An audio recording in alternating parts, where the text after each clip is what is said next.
Usually the consequences are you a dead guy.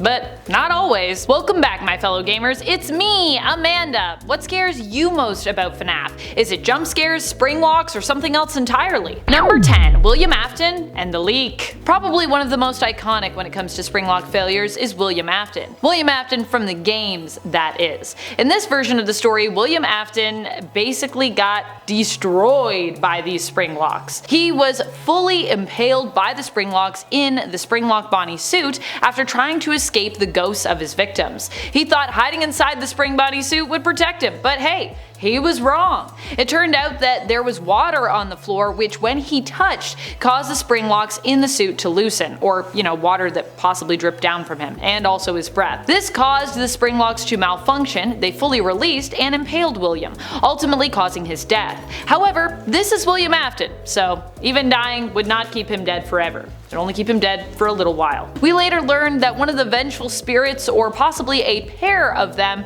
cursed William to experience the pain that they had felt, thereby extending his life indefinitely, no matter the pain he suffered. Which is how William Afton can be a shambling corpse, but also somehow still alive. And friends, before I move on to this next spot on the list, if you love what we do here at Top 10 Gaming, and if you love FNAF 2, be sure to let us know by giving this video a thumbs up. Number 9. Bite of 87. Well, we don't really know for sure if this is correct, as the Bite of 87 is still not fully confirmed in terms of all the details. It is possible that it was the result of a springlock failure. It's believed that the Bite of 87 led to the fatal injury of a guest when the frontal lobe of their brain was badly damaged in an incident related to Freddy Fazbear's Pizzeria. Now, based on the Bite of 83, we can imagine it may have been a similar incident where someone basically stuck their head inside an animatronic and kinda had it chomped. Or it could have been something else that happened. But either way, if it was similar to the Bite of 83, or even if it wasn't, it seems likely that a springlock failure could be possible, as the suits may have still been in use at that time. As the suits may still have been in use at the time that this terrible incident occurred. Now, some might say they stopped being used after the Bite of 83, but with a timeline this wonky, I don't think we have anything that is 100% concrete conclusive yet in regards to when springlock suits stopped being used across the board forever. Also, I feel like there are times maybe where they were like, let's stop using them for like a bit, and then we think we fixed them, and then they're still, dysfunctional. Because that's just how springlock suits are. I would never even go near one of those things. Death trap. Number 8. Can you springlock a ghost? To answer this question, we could turn to the Fazbear Frights book 135 AM, and one of the stories within its pages, titled The New Kid. In this story, a young boy named Devin befriends the new kid at school, Kelsey. However, while his other friend Mick seems to really like Kelsey, and at first, Devin does too, eventually Devin becomes jealous of Kelsey. When Kelsey seemingly ditches them one day when they're all hanging out, Devin decides to get revenge on him for doing this. Finding a new hangout spot, a now abandoned former Freddy Fazbear's Pizzeria, Devin dares Kelsey to put on a springlock suit. Kelsey does this and begins dancing around, but doing so, of course, triggers the springlocks within the suit to release, seemingly impaling him. While initially Devin and Mick leave Kelsey there for dead, Devin eventually returns to investigate, with Mick wondering if Kelsey might still be alive. When Devin does return, he doesn't see Kelsey in the suit, but later spots a black-haired ghostly figure within. It is implied that Kelsey is some kind of spirit of vengeance, possibly one of the spirits from the game lore that possessed Golden Freddy. And if you're wondering how we know that, well, later in the book we see that Kelsey is alive and well, seemingly, after he seemed to have been springlocked, so either he has superpowers or he a ghost. Number 7. The Amazing Escape. William Afton in the books is much more lucky, or perhaps just more brilliant, than his video game counterpart, at least when it comes to dodging springlocks somehow. Like in the games, he ends up getting springlocked, but instead of being killed by this experience, he miraculously survives, seeming to somehow pull a Harry Houdini and just escape that. While Charlie activates the springlocks in the suit he's wearing at the end of the novel Five Nights at Freddy's The Silver Eyes, we learn in the next book, The Twisted Ones, that the blood found at the scene ends up being analyzed in a lab and found to be fake blood. Finally, in the fourth closet, it is confirmed that William Afton,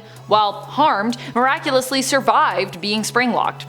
I don't know how this is possible, but it's a thing that happened. Pretty impressive considering in most other cases, it's pretty much a death sentence. Number 6. Triggered by wriggling off mini arenas. This is probably my favorite consequence when it comes to the Springlock's malfunctioning. Likely because you yourself actually get to experience failure in a way. But obviously not in real life, because that would be awful and horrible and extremely painful. Instead, you experience it in game. So although you can't feel it, you can't imagine what it would feel like, which honestly is also terrifying to do. This time when the Springlocks fail, it is as a result of your movement. You are the one who must wriggle to shake off the mini arenas, which are climbing up the suit and attempting to kinda climb into it with you. If this happens enough times, the mini arena's jump scare will get triggered, implying your death by mini arenas. However, if you also wriggle too much to keep them off you, without winding the Springlocks back up enough, you will trigger the Springlock's release, which will also result in your death by being impaled by suit parts which are released by those Springlocks. Yikes. Number 5. The fate of Shadow Freddy. Shadow Freddy is thought by some, in regards to lore, to have been a possible Springlock victim. The consequences of this employee's Springlock failure would be, of course, that they died. That's right, people believe that Shadow Freddy, who appears to be somewhat ghostly in nature, is actually the spirit of a former Freddy's employee, who died while wearing a Springlock Freddy suit. It's believed that for one reason or another the suit malfunctioned, murdering its wearer. As a result, Shadow Freddy was born to haunt its former workplace, and was also likely one of the reasons that Springlock suits stopped being used, at least temporarily.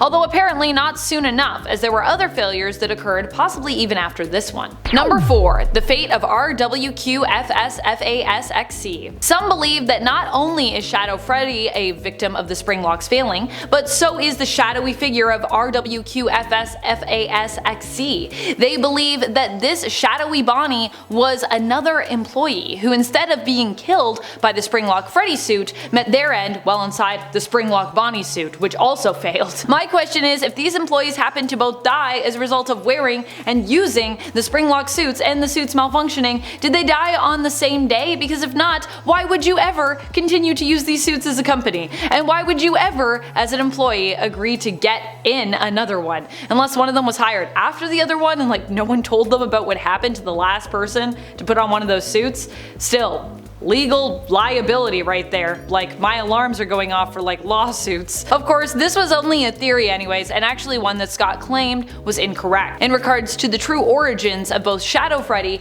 and RWQFSFASXC. Number 3. Payback. Going back to the Fazbear Fright story, the new kid from the 1:35 AM book, Kelsey, wasn't the only one to get springlocked in the story. When Devin returns to the abandoned Freddy's to see if Kelsey might still be alive, he notices the suit is empty. He thinks he sees something further inside, and so he decides to reach into the mouth of the suit, only for the suit to seemingly clamp down on his arm. Of course, you should never do that. If you see something and you're like, oh, maybe I'll put my arm in this thing where my arm could get stuck, don't do it.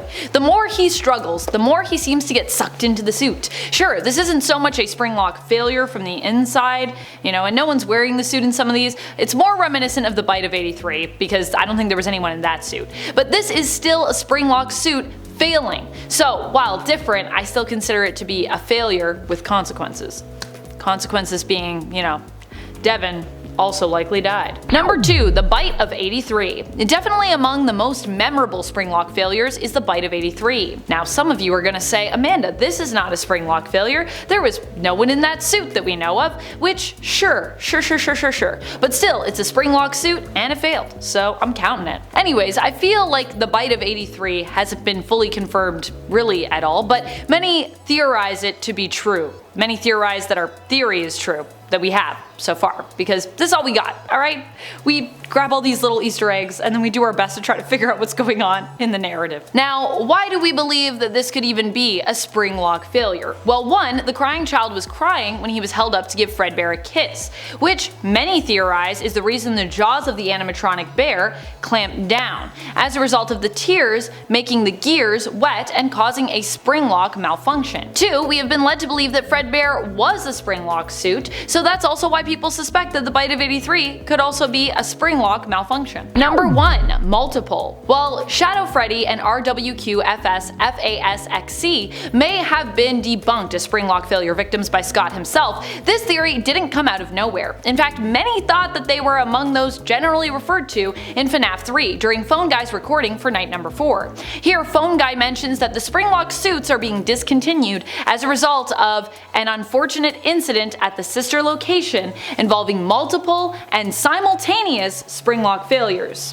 Which, I gotta say, it makes sense to me too, because I'm like, what were all these multiple Springlock failures? What does that entail, and how many were there? Oh boy. I can't even believe that there have been that many Springlock failures. Honestly, these suits should have been decommissioned a long time ago. That's for sure. I know I would not get in one, I would not go near one, they dangerous. Regardless, I hope you enjoyed this video, and thank you so much for watching. Till next time, keep on gaming on. Pew pew!